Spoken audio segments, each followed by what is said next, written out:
get us started. And thank you, Carrie, for that. We are going to record. Gavin and Tanya and Rocky, all three said it was okay to record. And I want to assure each of you that we put this on our college website so that others who can't be here today can see it. It doesn't go out, you know, in a necessarily a public way or anything like that. So thank you so much. We are so pleased today to start off our professional development in the College of Arts and Sciences with lots of help from our growth change team. I want to take a minute to call out our growth change team. It is Byron Craig from School of Comm, Sujung Han from Psychology, Risha Orzak from Geography, Geology, and the Environment, Becky Darner from CMAST and School of Biological Sciences, Gina Hunter from Office of Research and Sociology, Anthropology, and Mayuko Nakamura and Steve Travers. And I go along for the ride. So this team helped us put together the professional development series this year. And just like with the last 2 years, we want the CAST professional development series to be about inclusive teaching. So today our topic is making our classrooms a more welcoming, inclusive space for our LGBTQ plus and our TGNC students who are with us. We are so pleased to have Gavin Weiser from the College of Education with us. We also have 2 of our former students with us, Rocky Roque from the School of Communication and Tanya Josik, who is a postdoc. I think Tanya's still here.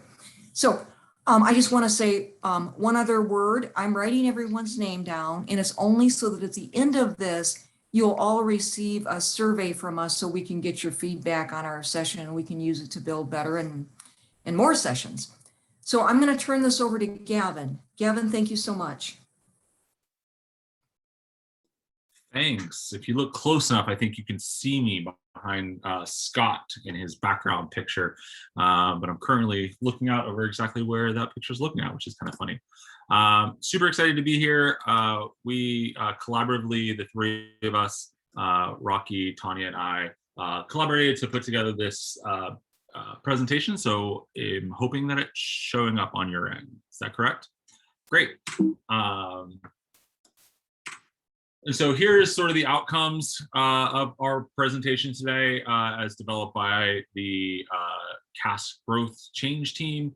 We're looking a little bit about some of the impacts that classroom climate can affect trans, gender nonconforming folks and LGBTQ folks, aware of some of the ways that institutional gender binarisms and heterosexism impact student success, and folks to be more knowledgeable about how to recognize when a gender binarism, heterosexist microaggression has occurred within their presence. And so that is, in a nutshell, generally our learning outcomes. But before that, I want to start with some acknowledgements. First and foremost is a land acknowledgement. And so I was reading really interesting work from the McLean County Museum of History today about land acknowledgements and thinking through and who to acknowledge. But this is our university land acknowledgement that, the best of our knowledge, ISU is located on the lands of the Peoria, Kaskaskia, Piankashaw, the Wea, the Miami, Mascoutin, Ottawa, Sauk, Meskwaki, Kickapoo, Potawatomi, Ojibwe, and Chickasaw nations.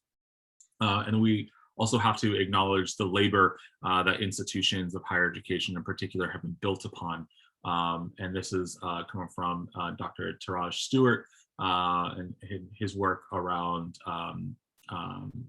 labor acknowledgements in higher education. And so I think it's important for us to acknowledge the land and the labor which situates our work today. So this is us, our trio of speakers today. My name's Gavin. I use they, here, or they, them pronouns. I'm an assistant professor of higher education here at Illinois State. Prior to joining faculty at ISU, I worked for about a decade in the Multicultural Center at the University of South Carolina, where I predominantly did diversity and social justice education, oversaw some peer education students who went out and did that work and facilitated lots of workshops and saved some presentations for lots and lots of time. And so I'd love to invite Tanya and Rocky to introduce themselves. I'm Tanya. I use they and she pronouns, and I'm a postdoc here in the biology department at ISU. And I was previously also a postdoc in biology and in CMAS with Rebecca Darner. Thanks, Tony. Awesome. And I am Rocky. My pronouns are he, him. I am currently a doctoral student at the University of Illinois, Chicago. I recently graduated from ISU this May with my master's representing the School of Comm. So shout out to the School of Comm. But I loved my experience at ISU. I was a graduate student, so I was also a student and an instructor at the same time. I'm really stoked to be working with these two brilliant scholars today. So we're going to start a little bit with talking about some of the issues that face trans and queer people across the nation using some statistical as well as narrative data. And so trans folks, particularly trans folks of color, trans women of color, are disproportionately targeted for violence. The year of 2020, surprisingly, though many of us were in our houses for the majority of it, was actually the deadliest year on record for trans women of color. And as of 2021, 35 trans folks have been murdered thus far, the majority of them being trans folks of color. And so while it's too early to say for sure if 2021 will be even deadlier than 2020, but the reality is that it's on par to surpass the year of 2020. We approximately 3.5% to 4% of folks within the US identify as lesbian, gay, or bisexual. About 1/6% identify as trans. That translates to about 1,000 students at Illinois State. That's rough math. I know hopefully there's not too many math professors in the room to check my math here, but we'll go with those numbers. Using data from the Williams Institute, which is at the University of California School of Law, the highest number of same-sex couples in the state, probably unsurprisingly, are all counties that border Chicagoland, which as a East Coast person, Chicagoland always seems like a theme park to me. I feel like it should be like Disneyland's little sibling. But we have about 368,000 LGBT individuals aged 18 or more, with about 23,000 same-sex couples. 17% of those are raising children, and you can see the breakout. It's still a very gender binary breakout of understanding these demographics through the Williams Institute. And I hope that this will change as they begin to evolve themselves and understanding as gender beyond the binary. The majority of those students, or majority of those individuals in the state of Illinois, are white, with 76% of our LGBT individuals in the state identifying as white. The next two, tied at 10%, would be our Latino and African American populations, followed by Asian Pacific Islander, and then other or multiracial. So that gives us sort of a demographic understanding of who are some of the LGBT folks within the state of Illinois. Granted, this data is dated, but it is the most recent data that the Williams Institute has published. At undergrads here, and this is data reflecting the incoming class of 2019, we have a larger population of folks who identified as women than men, with about 26 identifying as non-binary or did not disclose their gender. And next to that as well, you can see that we are overwhelmingly a white institute, with 74% of our undergraduate student body identifying as white, with the rest, the other 25%, identifying as folks of color within some degree. Has anyone ever heard of Campus Pride? So Campus Pride is a national organization founded in about early 2000s by Shane Windmeyer, and it is a national nonprofit that speaks to LGBT issues at the intersection of higher education. A few years after they founded, they started their LGBT Campus Pride friendly index, which indexes the services that each individual campus has related to supporting LGBT students. Out of 5 stars, Illinois State ranks 3.5. It's not terrible, it's not great. I will say, having done a LGBT History Month presentation at Illinois Wesleyan earlier this week, they're at a 4.0. There are certainly things that make it a little bit easier perhaps over there at a smaller school, at our private school, but we definitely have some opportunities to grow here, and you can kind of see some of the areas where there might be some growth. And so you can go to their website and look specifically at some of the elements, each one of these: policy inclusion, support and institutional commitment, et cetera, et cetera. They break out, and you can see more about each one of those different areas and how we might be able to be better at supporting our LGBT students. I would say that this has not been updated since probably at least 2018. And so some of these things might be changed. I know that we now have a rainbow floor, which is a themed living learning community for LGBT students on campus, which we did not have before, which is lowered our LGBT housing and residence life score. I have the privilege of serving with Dr. Craig, Dr. Cassie Herbert in philosophy, and Dr. Goldsmith out of Women, Gender, and Sexuality Studies as the faculty mentors for that floor. So I want to talk a little bit about language. Language is really important within many communities. It's particularly important as we think about historically underrepresented and marginalized communities. Can anyone think of some reasons why language might be so vastly important?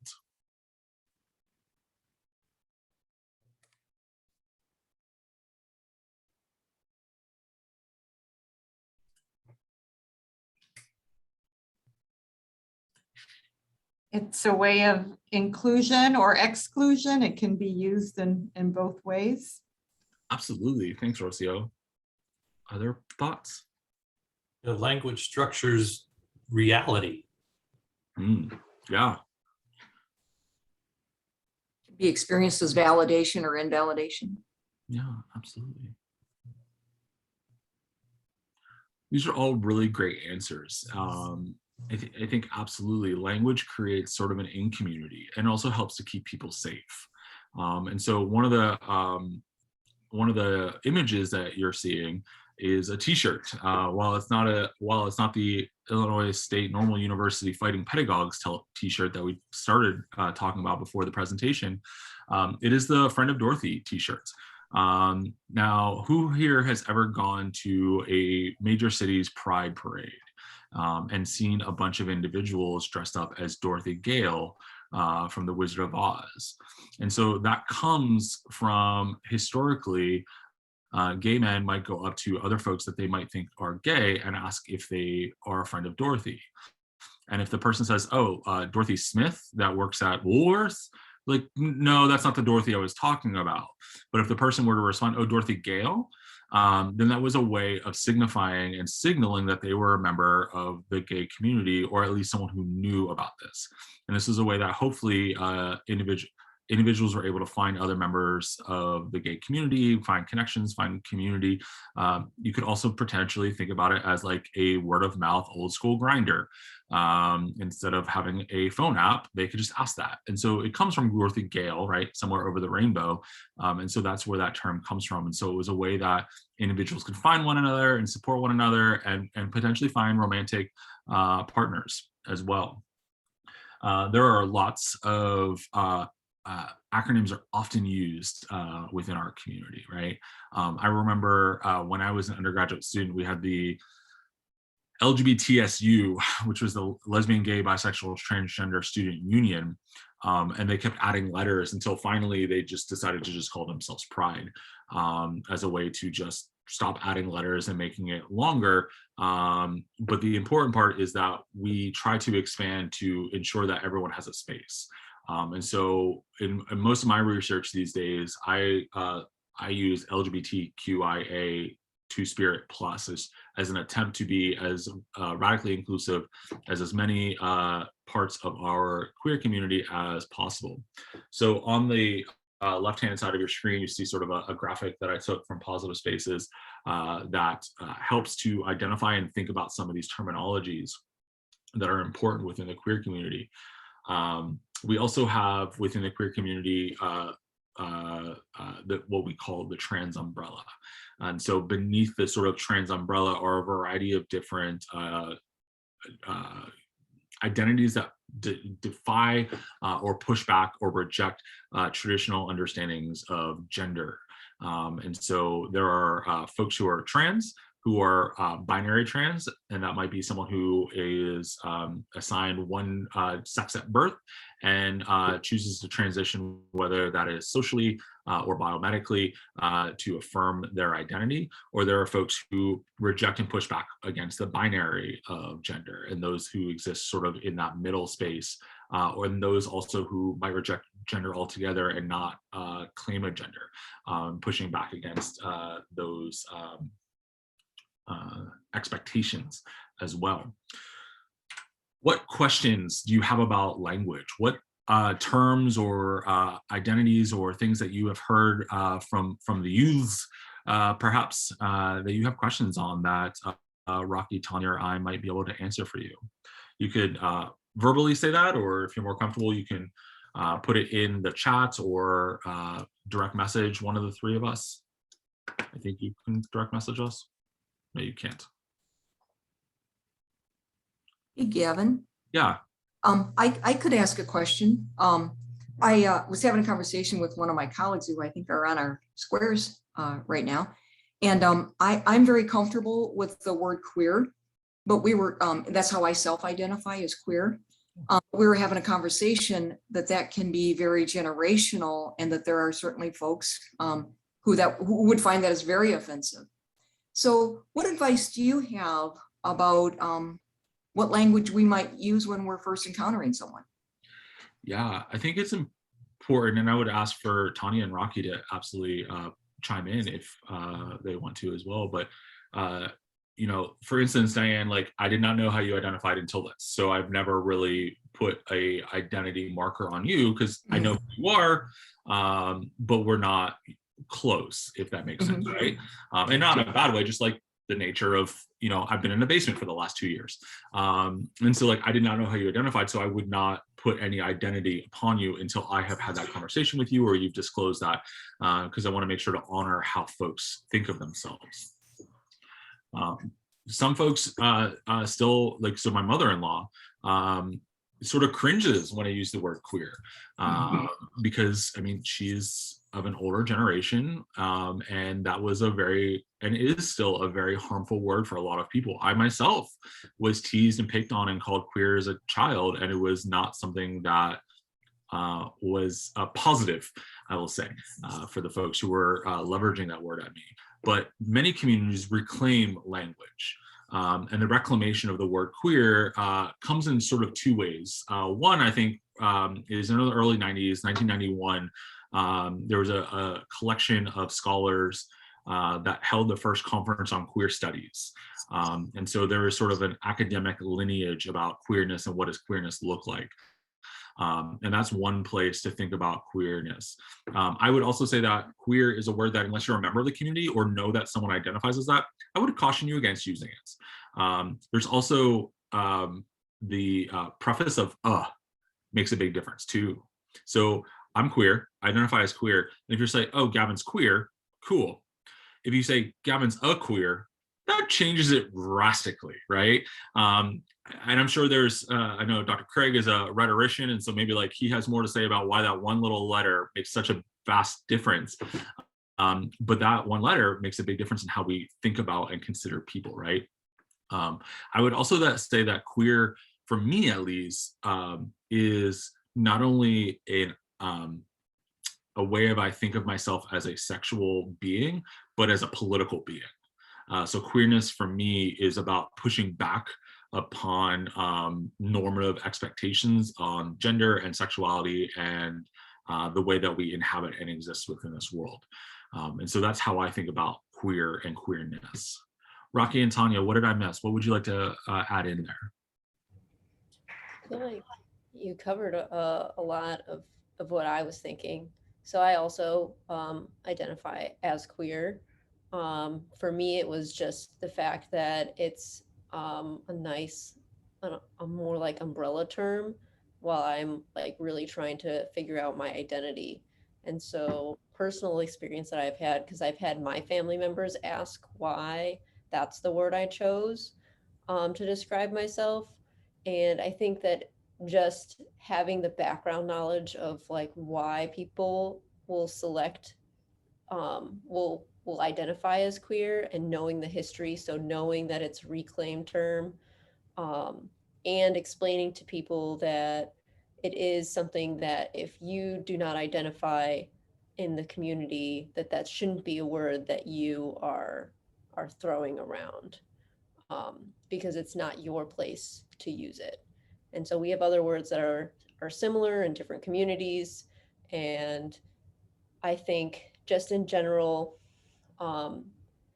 you like if you do not identify as a queer individual, but you know somebody who is using it incorrectly or using it in a negative way, trying to open up a conversation with that person, if that's something that you're comfortable with or able to, is really important, just so that not everyone has the opportunity to get this sort of education.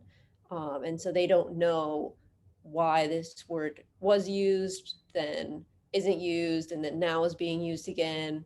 So if they don't know that history, they might not be using it correctly, or might be using it when they shouldn't. So I think just knowing the history and being comfortable explaining a little bit to people, to help them get that knowledge is really, really important. Yeah, and I also love how we talk about how it's a generational term. I actually had a discussion with this with one of my former speech coaches, who is older and does not like the word.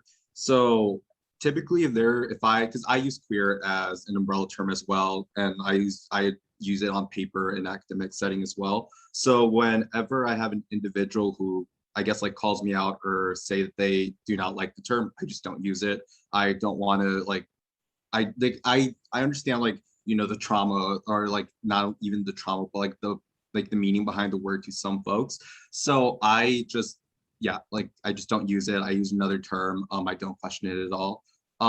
But there is also another thing that I wanted to talk about on like who gets to use the word as well. I think like in discussion as well, like if I'm comfortable with the person, like if it's with the professor and we just talk about the word like queer studies, for example, if they're like, well, queer individuals, queer studies, then typically I'm okay with that. But again, that's more of like my experience and my relationship with those professors too. Yeah, I feel like sometimes you can tell the intention behind words, right? You can often read between the lines and sort of the intonation. Dr. Craig, I think I see a hand up. Yeah. So one thing I want to distinguish here in the conversation though is I think it's really important to understand that even when we say queerness and queer, there still is even a problem with that, because it's kind of exclusion. It excludes a group of people also. And so E. Patrick Johnson actually coined a term queer. So queer studies, queerness, right? And that creates more of an intersectionality, because even in queer studies, there is a problem with leaving people of basically Black folk out of that discussion. And it doesn't differentiate class as well. And so one of the things that Johnson did was to argue that perhaps we need to think about, and the way he came up with that word is that's the way his grandmother used to say the word. When she was saying queer, she would say queer. And so he took it upon himself to kind of create another theoretical frame that he saw as a theoretical gap in queer studies, right? And so, when we think about intersectionality and more inclusiveness, one of the things that he proposes is that, thinking about the term in that way also, right? So I might identify as queer, I mostly would identify as queer, and that's Quare. So there is that differentiation there that I think, we also need to think about and talk about a little bit. Thanks. You also talked about class, and often queer theory is criticized, rightfully so, for being inaccessible and of the academy without a lot of praxis within the real world. And so there are also scholars that are thinking about how we can make this more praxis oriented, which as a education scholar, I am a big fan of. Dr. Darner? I'm wondering if you have advice for us for the researchers among us who do a lot of survey research. And I'm wondering if you had advice for us regarding our demographics questions. My tactic has always kind of been to say man, woman, non-binary, or I prefer to self-describe and leave it open. But I don't know, I'm just looking for advice. I don't know if that's the right thing to do. I think we're actually talking about that a little bit later. I think Tanya added a really great portion to the presentation in about 5 slides that addresses that. And I would really defer to them as I'm I'll not. just be patient then. Well, I'm not even saying being patient. We were joking, the 3 of us touched base beforehand. I was like, I'm a deeply qual scholar. So I'm all about the open-ended blanks. But I know that does not work for everyone in terms of the type of research they're doing. And so I would defer to Tanya's expertise to answer that question. And I hope that doesn't feel like throwing you under the bus, Tanya. That's not what I'm trying to do. No, it doesn't. It doesn't feel like that at all. In general, I feel like your route is great, that you're allowing people to self-describe, but some people don't want to do that. Like they're like, I don't want to type it, so they either select something else, or if they can skip it, they'll skip it. And so there are I would say like there's like the standard gender that you can, like group of genders that you can list, and then always still including that option, I prefer to self-describe. And then the other thing that I would say is for making sure you're being inclusive of trans folks, if you want to make sure that if that's something that you're interested in collecting data to see if someone that is taking the survey identifies as trans, I would put that as a separate question. So you have the gender question, and then you have a second question that says, do you identify as trans? And then they can select yes or no. That way it gets really muddy, because a lot of trans folks, so if someone identifies as a trans man, they identify as a man, not a trans man. If you're asking them, that's what they would say, is they'd say that they're a man. And so that's what that second question is getting at. So you're being inclusive of their identity in the first part, and then collecting the additional data that you're actually looking for on that second question.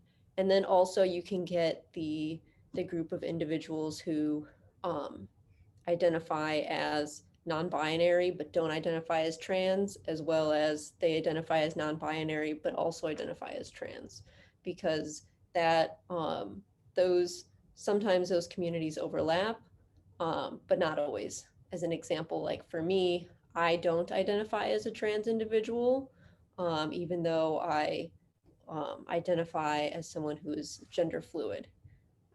So technically, like on that last image, I would fall under that trans umbrella, but I don't consider myself trans.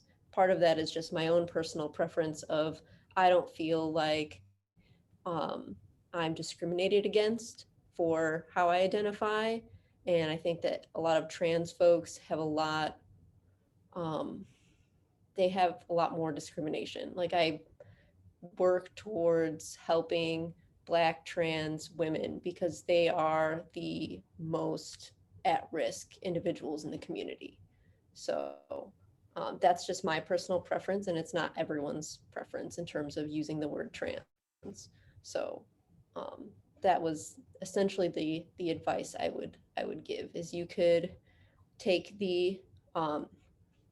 just take the LGBTQ plus acronym, and you can add intersex if you want to. You can add asexual, two-spirited, if you want to like expand the gender identities that you want to include in there.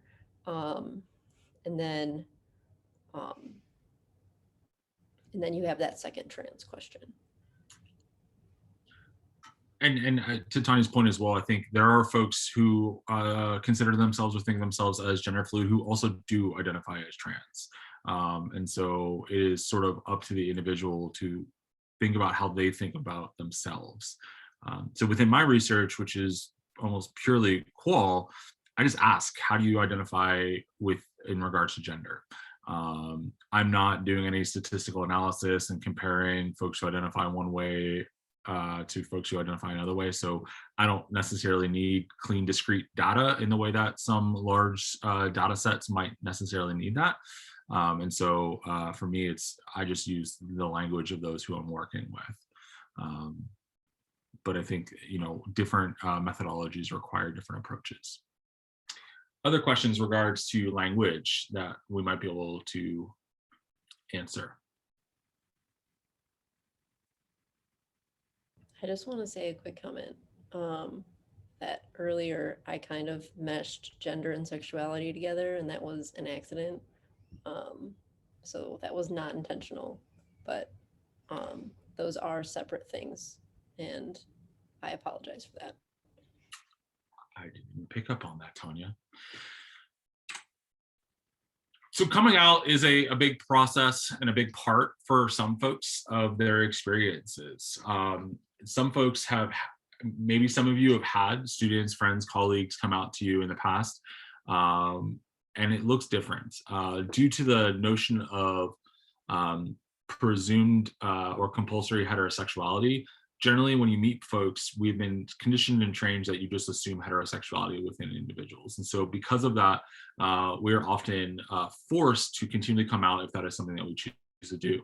Coming out is the act of intentionally talking and disclosing your sexuality or gender identity to individuals.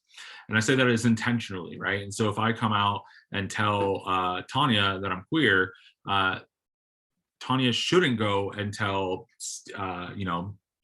someone else without my consent, because Tanya doesn't necessarily know to what level that I am out. And so when someone comes out and discloses something like this to you, what do you think might be a good response to that?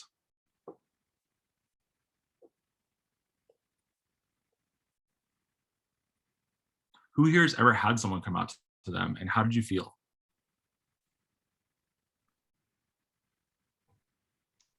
I've had friends come out to me, and I don't think I verbally responded to anything. I mean, it's just case in point. I would never, I wouldn't give someone's cell phone number out without their consent. I wouldn't give their sexuality without consent. So I guess I never even considered how I should react. I just had no reaction.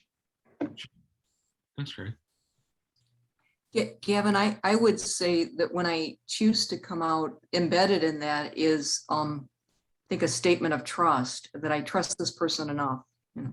Yeah, absolutely. I think that's a brilliant response, Diane. One of the things that I think a lot about is I always feel like honored when someone chooses to disclose something of that nature to me. Because yeah, it is a presumption of trust, of this is somebody that I can trust in, can confide in. And it can come in various different ways. I remember I had a student years ago. She was a first-year student who came up to me and was like, Gavin, have you seen my Twitter today? I was, no, like I follow you on Twitter, but I don't like watch you like that. Like, I don't know what you said. Like, she was like, well, check out my Twitter. I was like, okay, thinking like, she's gonna like say that we had talked about a bio test that she had, and I thought she was gonna talk about like her grade in bio or something of that nature, and she came out as bi on Twitter, and this was her way of telling me, right? And I was like taken aback and didn't know how to respond initially, because I was so like, because of compulsory heterosexuality, thinking about her, I just not what I would expect to see on a Twitter timeline, right? And so the coming out process can look different for everybody at all times. The first time I came out to a friend of mine, I was super anxious. I was super scared.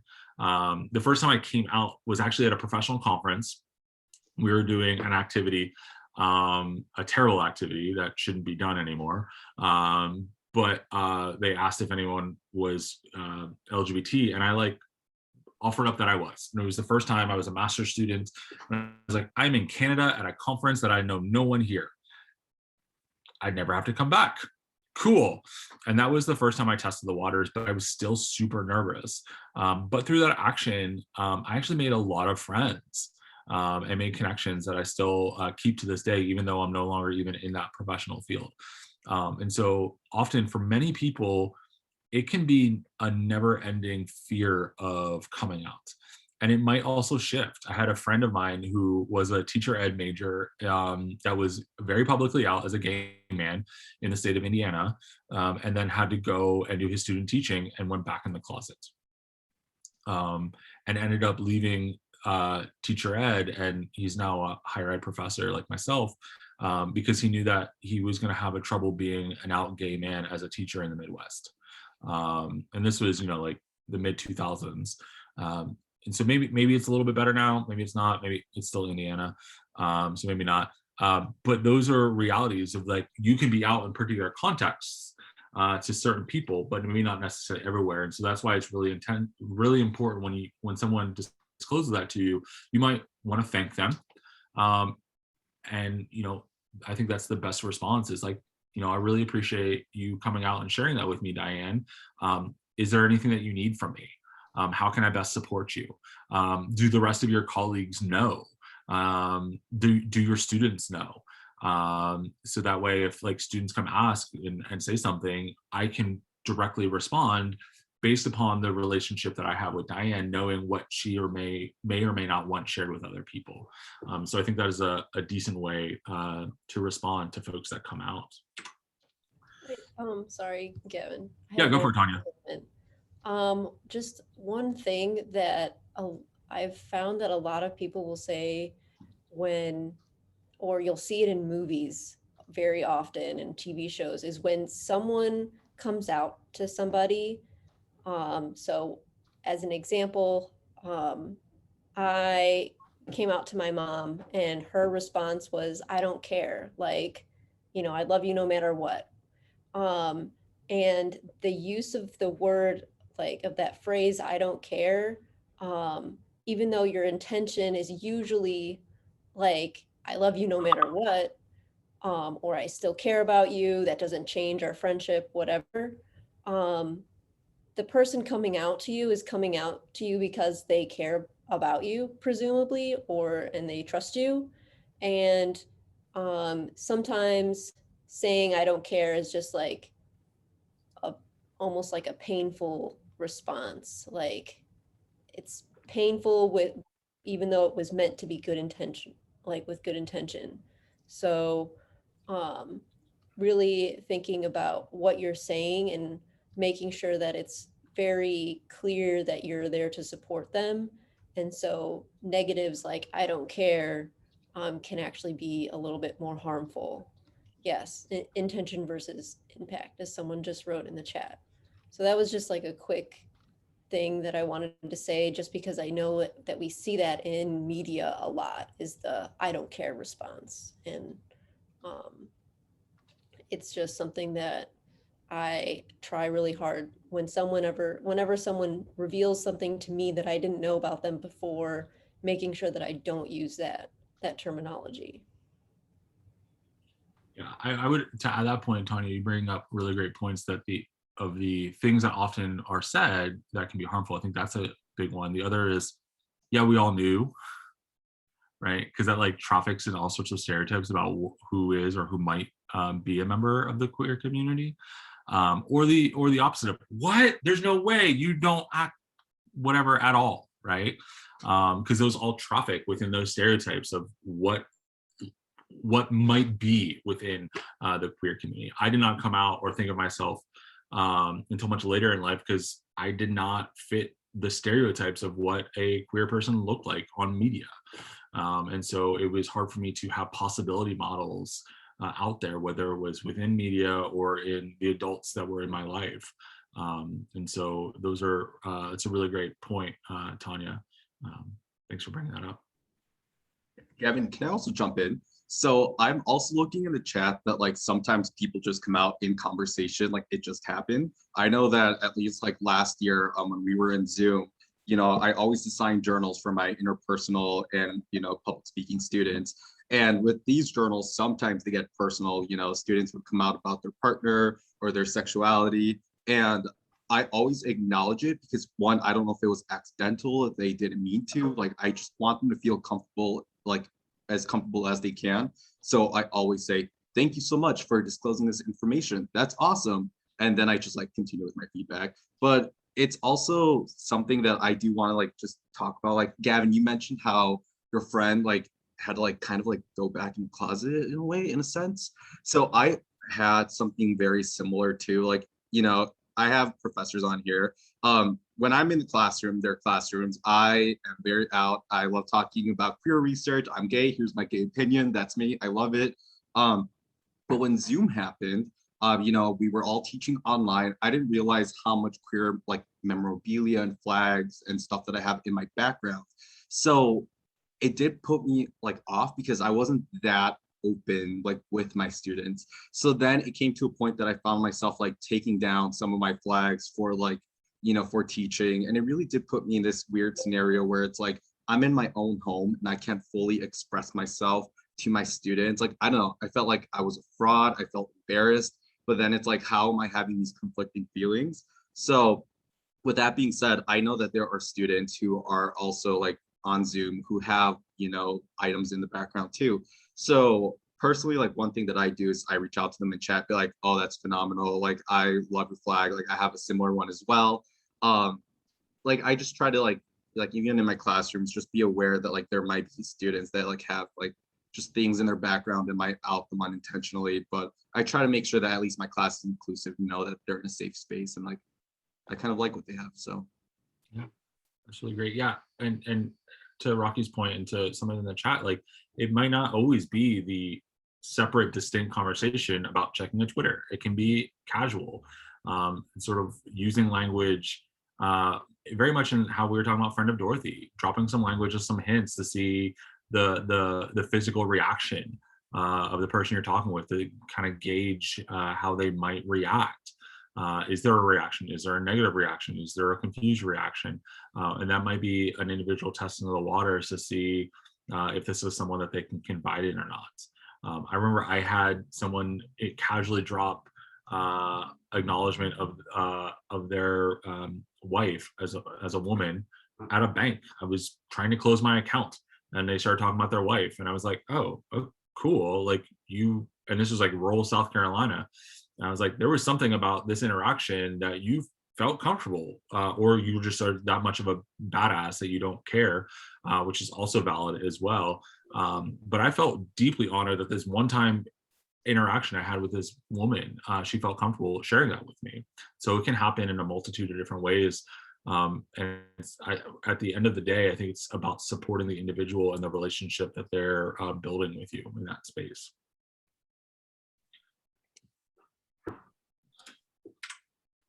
So we're going to talk a little bit about the experiences of students. And so my research as a higher ed scholar is largely about college students, particularly queer and trans college students and staff and faculty members. But before we even get into that, I think it's important that we also just talk about and think about some of the stressors that students face on a daily basis, right? And so students have and experience a variety of different stressors around campus, whether it's the exams we're giving them, roommate conflicts in their residence halls, romantic relationships, family relationships, paying your bills, maintaining your car or other mode of transportation. So while we are absolutely talking about microaggressions, we also have to remember that these microaggressions that the students are dealing with are on top of and intersect with the daily experiences of just being a college student. I'm going to go out on a limb here and assume that everyone on this call, except for maybe the little one on Diane's lap, has probably been a college student in the past. And so you probably have some idea of what it is like to be a college student, and you know the stress that is manifest through that. Sometimes we forget that because of our own stress and the own things that we're dealing with. And it's really easy for us to slip into that. They're just college students, just do the exam, and forgetting about the wholeness of their experience, and that their experiences are situated in a context that they don't have often as much experience. And so I liken that to the understanding of like the plate, right? Like as we get older, our plates sometimes grow and we can manage more things. Students are still learning and unlearning how to manage and deal with all those things. And so all those things that any college student deals with is something they have to deal with on top of the various microaggressions, micro insults, and micro invalidations that these young people and not so young people deal with on a daily basis, living and existing in their lives as members of marginalized communities. And so it's really important for us to think about how these different experiences happen and their impact. And so I have an image, there's a website that's has been around since 2012 called nohomophobes.com. And it's a really interesting piece of data that tracks the use of various different words on Twitter platforms. And so it's been interesting. You can kind of see some graphical data here of how these words have seemingly actually gone down in their use on these platforms since they started tracking in July of 2012, which is hopeful. But you can also see some large spikes every now and again. And so while these words are not the only microaggressions that students face in the classroom, it's always helpful for us to think about how we can alter and change our language to be more inclusive in the classroom, so that these young people don't have to deal with that. Because and up on there now, I have the minority stress framework, which thinks about, it helps us to understand how the additional stressors that individuals from marginalized backgrounds have different stressors, and how those have physical manifestations that might have an actual health impact, a physical health impact. And so these things are more than only mental and emotional impacts as well, which are valid and important as well. But there are lots of ways that these elements come into play to help hurt one another. So we're going to move in and talk a little bit about gender. And so up on the screen here, I have an image from the Trans Student Educational Resource Network, which is a really wonderful resource for educators who are interested in helping to support our trans and gender nonconforming individuals. And so this is a unicorn, and helps us to visualize the difference between gender identity, gender expression, right? And so it says, if we read the image, gender identity is how we think of ourselves in our head, how we think of ourselves up here. And that may or may not be in alignment with our gender expression, which is the dotted greenish line. And that's might be for various different reasons. Individuals might not be comfortable with their expression matching their identity for a variety of reasons. And so those necessarily don't have to be in alignment. There's also an idea of what gender identity looks like, right? And so for folks who are, for instance, non-binary or gender fluid or gender queer, there might be an expectation like a non-binary person looks a particular way, and if they look too femme or too masculine, they're like, well, they're not non-binary enough, right? And so we need to make sure that we're pushing back on that and understanding that the identity and expression and presentation do not have to be in alignment, and that we should honor and respect the individual and how they think of themselves to the extent that they want to share with you. But also this chart also, to Tanya's point a little bit ago, that sexuality and gender are often talked about in the same breath. And it's really important for us to separate those out as discrete experiences. And there might overlap for some folks, but for some they don't at all.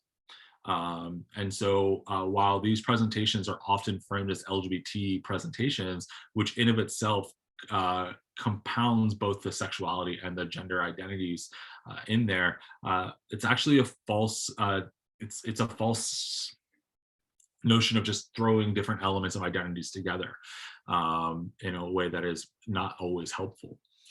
When it comes to sexuality, we also think about the sexual attraction versus emotional and relational attraction or romantically attraction. And so an individual might be attracted sexually to an individual who might exist in a particular gender expression or gender identity, but they might be romantically attracted to people who do not fit into that category. And so romantic attraction and sexual attraction can be very discrete as well. And this attempts to be inclusive of understanding of those who might be demisexual or asexual, or not those who might not feel any sort of sexual attraction at all, but might still also feel a romantic attraction.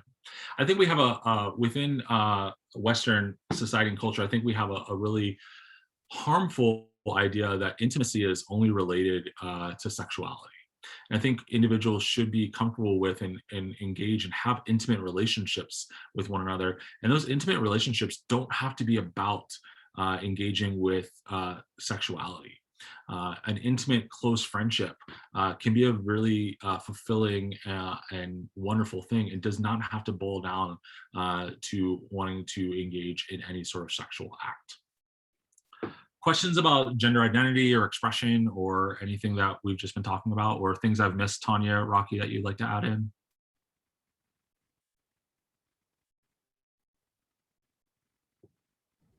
I just want to like build a little bit off of what you were just saying. Please. Just like I've been seeing a lot of people trying to promote platonic cuddling. So like being close to somebody like in a cuddling fashion with your friends, and how important it is that you could be that close to your friends. And that doesn't mean that you want to start a relationship with them. It doesn't mean that you want to go sleep with them. It's just like a human connection that people often will use or pit against people. So particularly for people who were assigned male at birth and still identify as men, like if two guys are cuddling with each other and they are just friends, they're very often pitted as you're gay, even if they're not. It shouldn't matter if what their sexuality is. If two people are giving consent to cuddle with each other, those things should be okay. And so this is kind of where the importance of this like gender unicorn is, and getting people to be more comfortable with the fact that you can be a straight cis man who could cuddle with someone who is also a straight cis man, and that's just where it is because you're friends. And so this gender unicorn is being used with kids who are a lot younger, and there's a lot of pushback against it, which is really unfortunate, because like when kids are younger, like kids are happy to hold hands or cuddle with each other. And as soon as this gets like the conversation stops or is prevented from being had, that's when those stereotypes start coming into play. It can be painful. So that was just a quick comment about this. Yeah, sadly, I've been left out of the conversation about platonic cuddling. I love a good cuddle and a hug. So, you know, I think as it thinks about our role as educators, like I think you know, particularly if you work in a cohort or work with students often, and you see two students that are close, you might not want to make an assumption that, you know, Frankie and Johnny are in a relationship just because they are holding hands or having extended hugs. It might just be that they're really close friends and that's how they show affection. Affection does not have to ascribe to heteronormative norms. So I think that's a really fantastic point. Thanks for bringing that into the conversation, Tanya. Yeah. So we're going to talk a little bit about some best practices in terms of supporting our queer and trans youth within the classroom. And so using some of the research out there, we understand that gay straight alliances, pride organizations, programs like they have out of the Multicultural Center, the Rainbow Floor, these opportunities, even if the individuals don't actively participate, such as like the Rainbow Floor, that was the thing that didn't actually come to fruition. And Byron, please correct me if I'm wrong, until like April. I think is when it became confirmed, and that filled up by like July. And so the students were hungry for an experience like this, and it's a floor specifically for oriented towards members of the LGBT community or allies. And so we're hopeful that that can expand in the next year, but just having that on a campus signifies that we care about the student population and we want them to be successful as a student here. And so even if they aren't part of that, it still helps their retention and success as students and as humans. We want to also make sure that we're very careful that, and it's often hard, right, to not require the labor of our underrepresented populations to do the labor for inclusion. And this is called taxing, right? Whether it's a pink tax or a lavender tax or black tax or whatever, these different taxes exist for a multitude of different historically underrepresented, marginalized communities. We often just ask those individuals so that they can do the work for inclusion. Instead, it's really important that members of the majoritarian population also are working to be inclusive. I worked with, man, blank on who this was that taught me this, but we were talking about gender inclusive housing.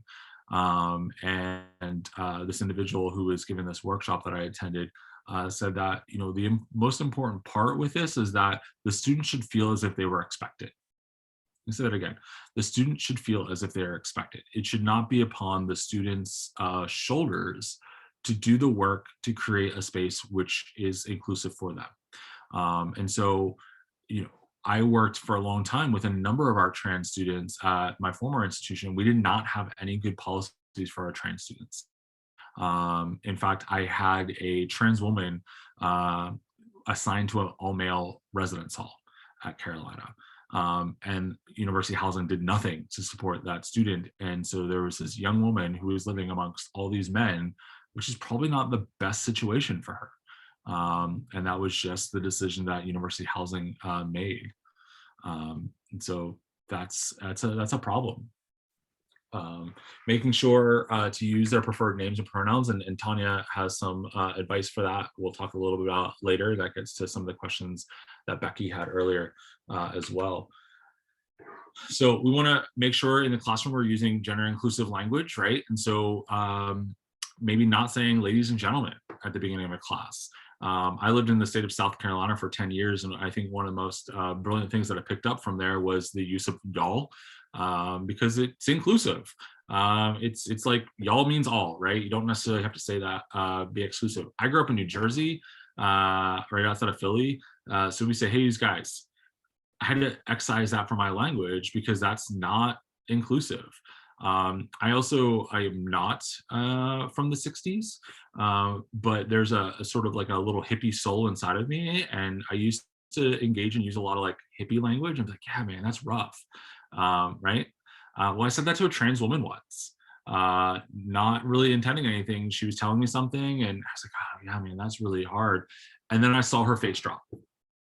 And I knew that in that moment that I had committed an act of violence against this young woman and really hurt her, right? And so I have removed that from my language. I don't say that anymore because that was an experience I had, and I hurt this young person. And that, as an educator, I never want to hurt someone. And so having to learn along the way. And I think that also is that everyone is imperfect.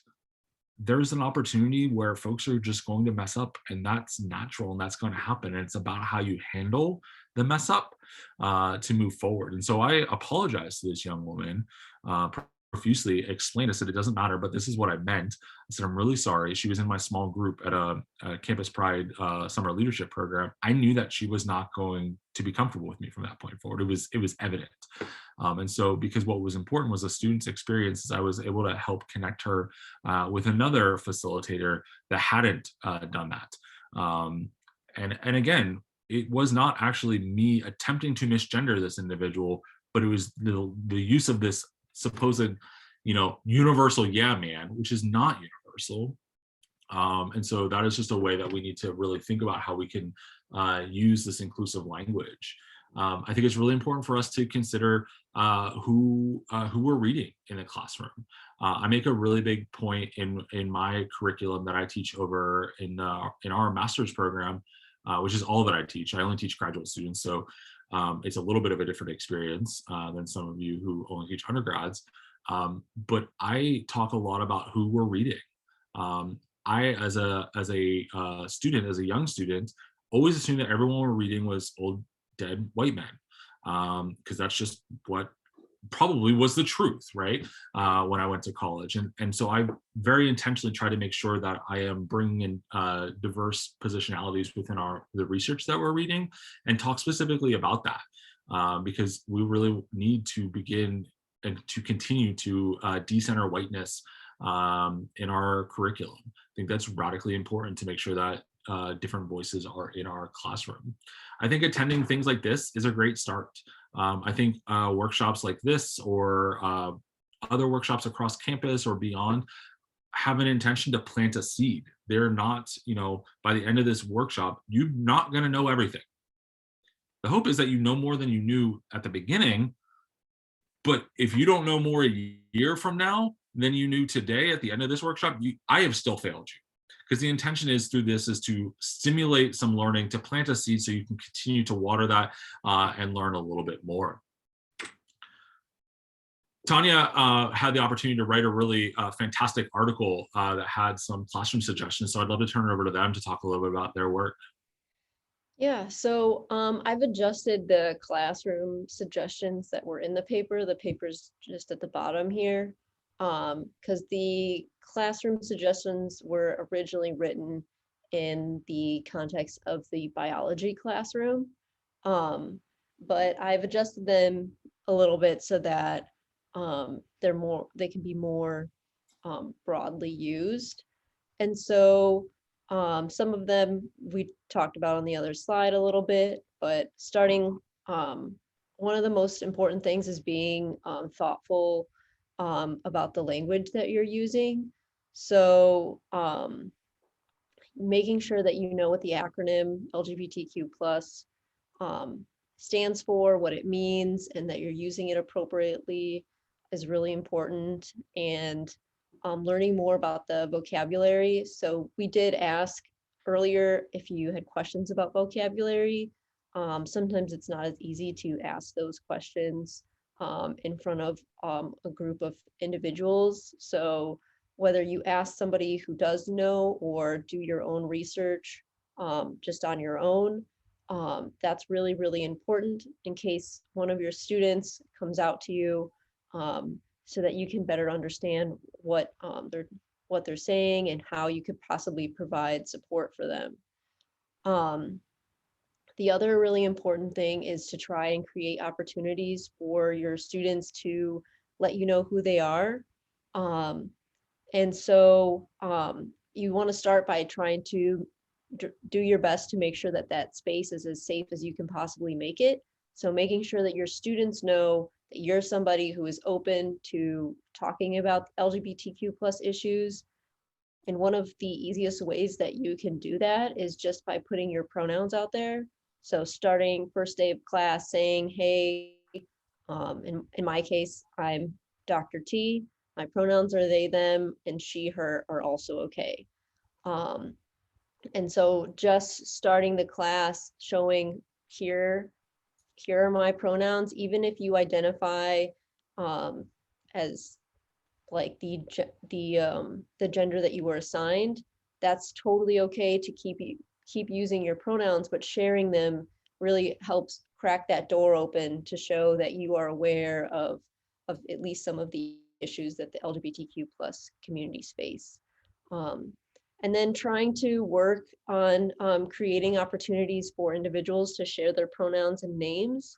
And so there's two things here that I really want to cover. One is to never require students to share their pronouns unless you're in a space where you know that that would be safer. But the reason I say never require it is just because you might have somebody in your classroom that does not want to come out yet. They might still be in a questioning phase. And if you are forcing them to share pronouns, you're risking the possibility of forcing them to come out to you before they are comfortable doing that. Letting students know that if they would like you to call them by a different name or use different pronouns at any time throughout the semester, that you're open and willing to make those adjustments is also something that's really helpful. So that if a student does come out mid-semester and they would like you to start using, they're using a different name, they know that you're someone who they could talk to and say, hey, I know it says, that my name is, we'll go with Rose, but I really like to be called Sam instead. So now you know that you've created a safer space for those students, and then you have to make sure that you actively use that new name that they're asking you to use. And a follow-up, which would be really helpful, which we'll talk about a little bit later, is giving students the resources that they might need. So in the case of like a name change, being familiar with the university's policies and how students can get that name change more official if that's the direction they're going. Being able to provide them those resources can be like a really nice emotional baggage that you're taking, or I should say mental baggage that you're taking away from that student so that they don't have to figure that out on their own, because it can be really difficult sometimes.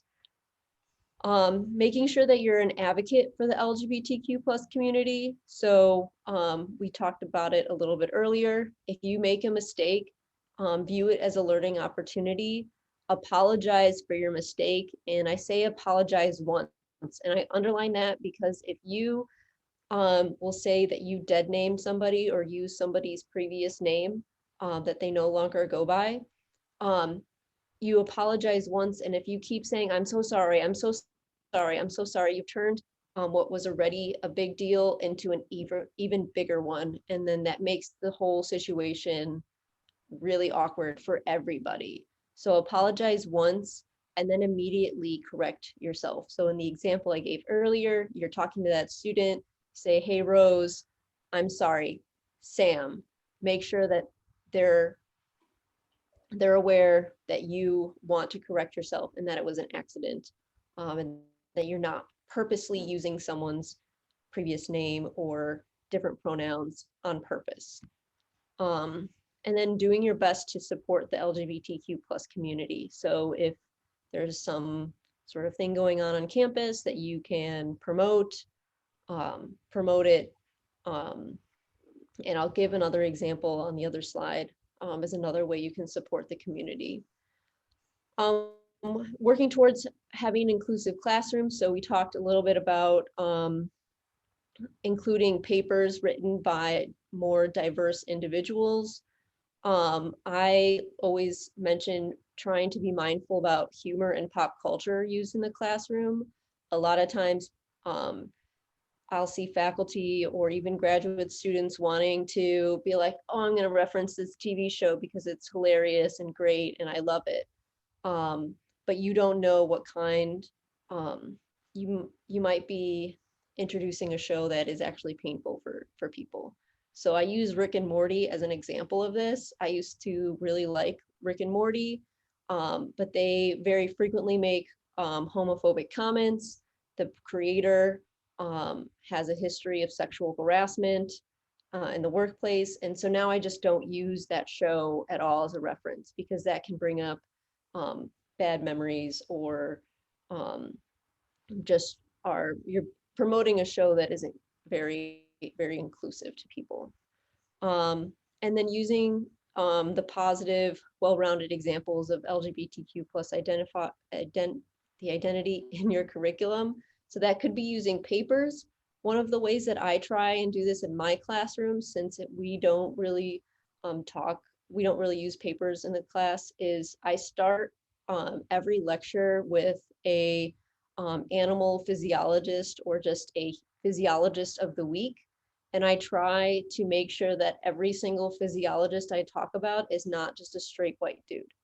So going through the effort to trying to find students, a scientist or somebody in the field that they can relate to is really helpful, because especially in STEM, a lot of times people will leave STEM because they don't feel like they belong in STEM. They don't see themselves there.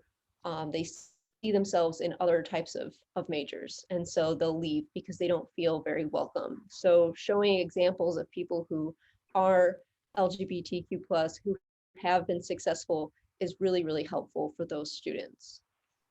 And then finally, what we talked about earlier is trying to be more inclusive if you're conducting research. So using those examples that I mentioned earlier on the surveys, and then trying to use inclusive languages in publications. So as an example, you very often will see, you know, he or her, like a slash, just use them.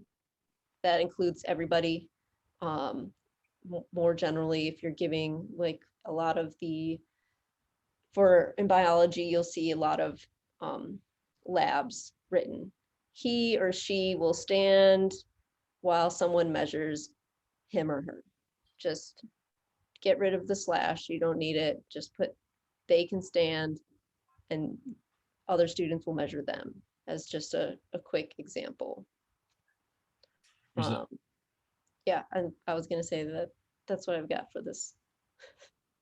There was a funny blog from the Oxford English Dictionary this morning that I read that I'd be happy to share with folks if folks want, but about the historical contemporary use of a singular they, because often folks will talk about, well, that's not grammatically correct. And so it pulls from literature from Old English that was using singular they to talk about how this is not a new thing that has been done for quite some time. And it sort of makes fun of Tennessee in a really funny way as well, about how I think the line is something about, well, Tennessee outlawed the talking about evolution 100 years ago. It only makes sense that they outlaw the evolution of language 100 years later. And I was like, damn, Oxford English Dictionary, like that's a fire burn, not something I'm expecting out of the OED, but you went there. All right. So here's some information that both Tanya and I threw up. I do an intake form for every class that I teach. And this is a screenshot of a quick Google form that I put up there that I asked students to fill out the first time they've taken a class with me, and ask for their name, what pronouns, and to ask if it's different than their public.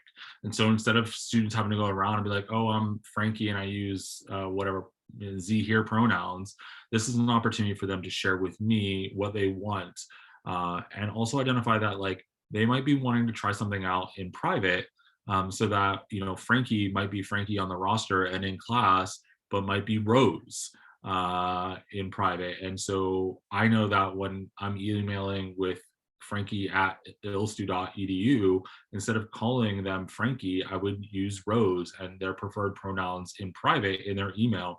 And I'm okay. And I tell them the students have this link that they can update it whenever they want, because things change and alter and shift throughout their semester. I happen to work with students over the course of a 2-year master's program that might change over the course of their 5 semesters with me or longer. So that's a way to ask folks in a way that is not demanding that they say something publicly, but it's just between the student and I. And I'll turn it back over to Tanya to talk a little bit about her tweet. Their tweet, sorry. It's okay. It's she, her, and they, them are okay. So no worries. So this is something actually that came up yesterday. I was asked by NSF to fill out this form, and they're going to ask about gender, like ethnicity, race, and they listed a few things. And I got to the form and it immediately said gender, pick one, male or female. And I was like, well, those aren't genders. So my point of it as this being an example of support is one of the easiest things to do in terms of if you have social media and you are comfortable enough doing things like this is tweeting at whatever organization you're trying to tweet at or you're having an issue with and making it more public, because if something's more public, they are more likely to take action. And then you can get other individuals who maybe are not aware of the issue, just bringing that to their attention, that this is something that maybe either is something that they've never dealt with and they're like, oh my gosh, like I had no idea. I fill out this form all the time. I've never thought about this.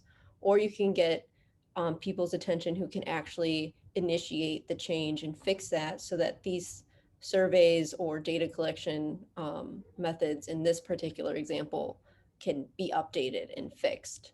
So another example that's not related to LGBTQ plus individuals necessarily is a few weeks back, I was trying to get to the Black in Physiology webpage, which is a webpage of Black folks who work in physiology, and I wanted to share it with my students.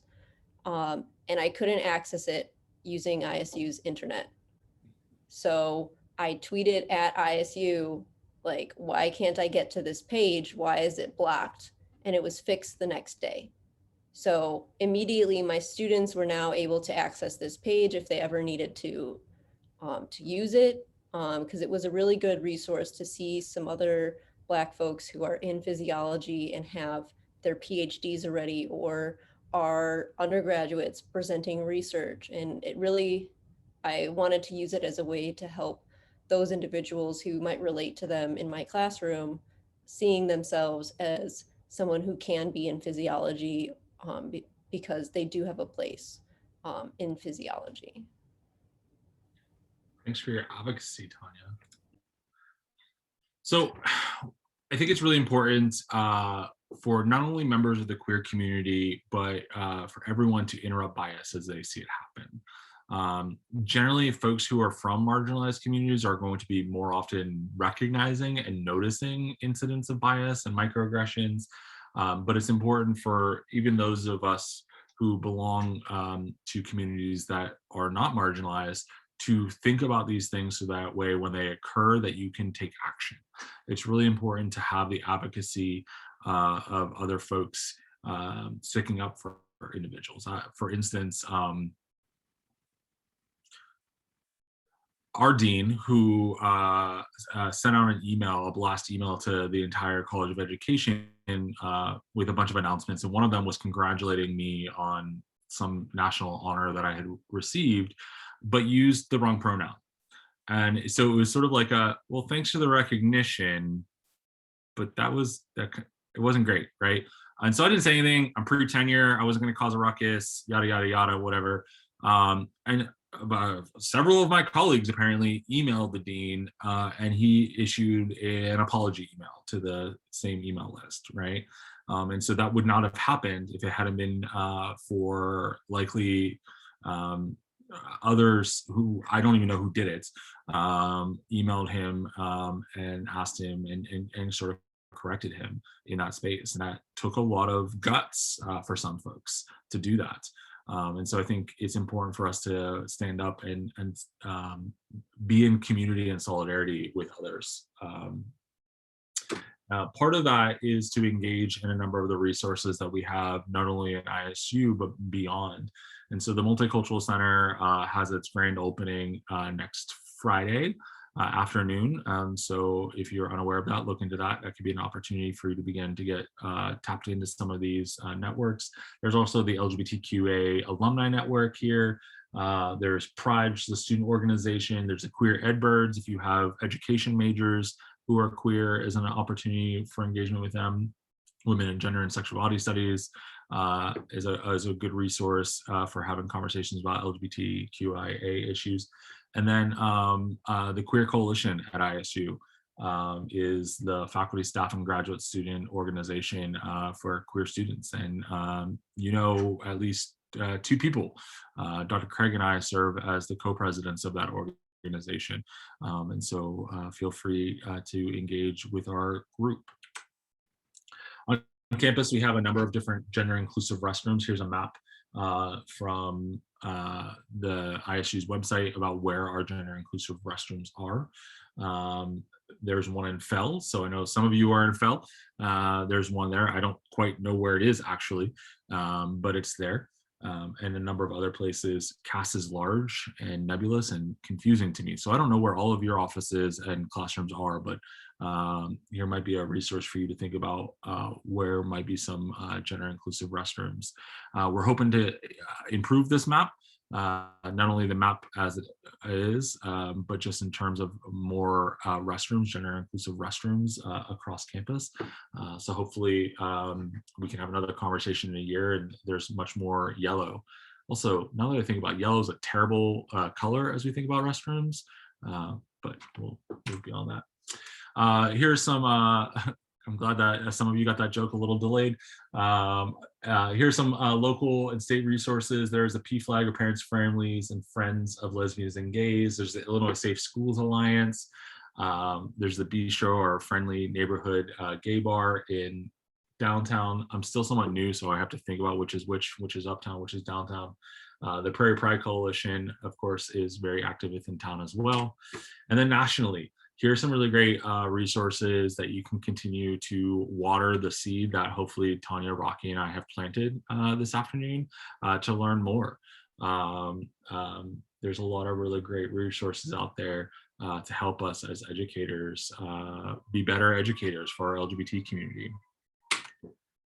That's sort of the end of our formal presentation. So I think if you have questions, we'd love to potentially try to answer them.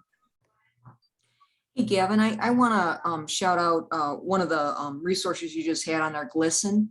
I want to shout that out because if you go to that, there are just a ton of educational resources there that they have already put together, just free for the use. Yeah. Most of these all have really fantastic resources. Some of them are more pedagogical oriented, some of them are more research oriented. So depending on what you're looking for, there's a ton of stuff out there, and I'd be happy, I can drop my email in the chat. I'd be happy to engage and have a further conversation after you've done, if you can't find what you're looking for and want some assistance, happy to help. There's also our wonderful subject librarians over at Milner have created an LGBT, what's it called, like a library guide or a lib guide. I'm not really sure how you say that. I'm not a librarian, but that's a really great resource. I'm also listed on there as a resource, though I'm not a book. I'm still on there. So what other questions can we answer for y'all, friends?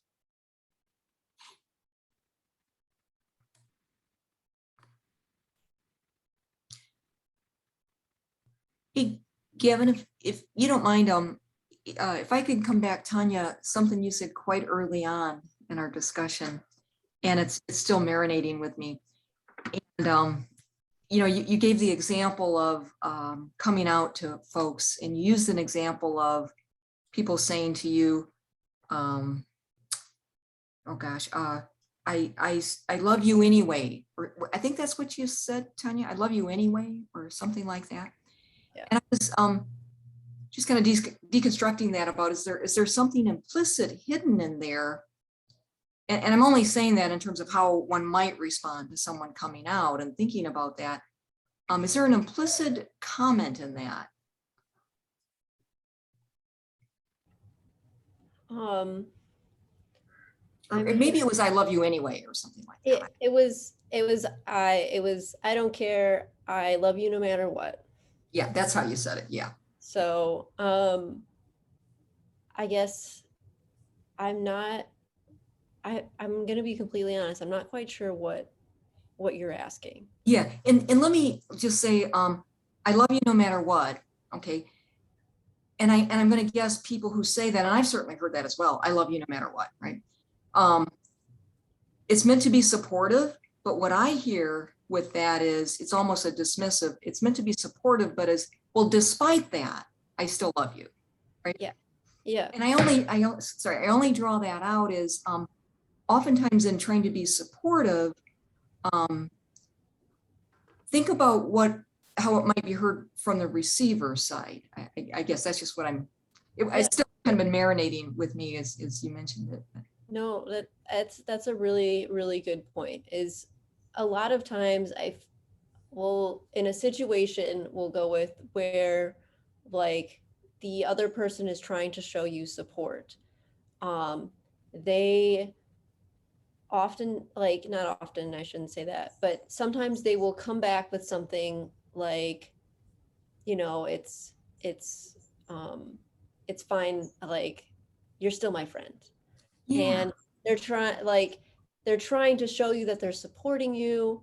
And so it is really, really important that when someone comes out to you, you show them, like, you have to, I guess, be very careful with your wording in the sense that you want to show them the most support possible, because they are putting a lot of trust over onto your side of the field, right? So saying, you know, thank you for sharing that with me, I really appreciate it. And then seeing, as it was suggested by Gavin, you know, how can I support you? So like turning, like they're giving you information, you're taking it in, and then you're sort of putting yourself out there saying like, I want to be here for you. That's actually, like, what you're talking about is a little bit of one of the things that I'm bothered with, where when people use that phrase, you know, love the sinner, not the sin, in the case of religion.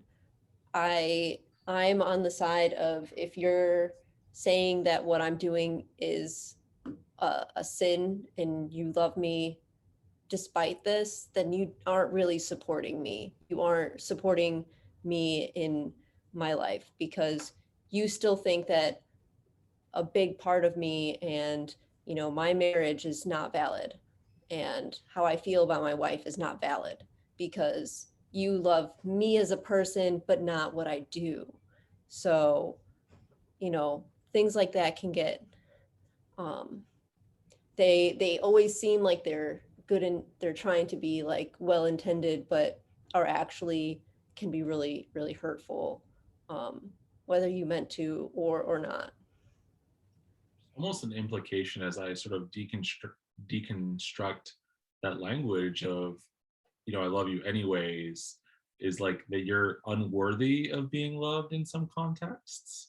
And though that is not necessarily what the individual might mean, it is the messages that they have received throughout their life about queer folks that is coming out in their language. So, yeah. I know a lot of folks got to head out. We're ending in 1 minute. Thank you all for coming and being here. I am happy to stick around for a while. And feel free to reach out to me. I'm on campus a lot, so I'll be happy to have conversations with y'all. And Gavin, Rocky, and Tanya, we are very indebted to you for taking your time to put this together and spend the Friday afternoon with us. I think it was incredibly informative. Just a reminder that each of you are going to get a follow-up survey. It'll probably come out on Monday, I believe. So I'll hang in here as well. Thank you all. Have a very good weekend.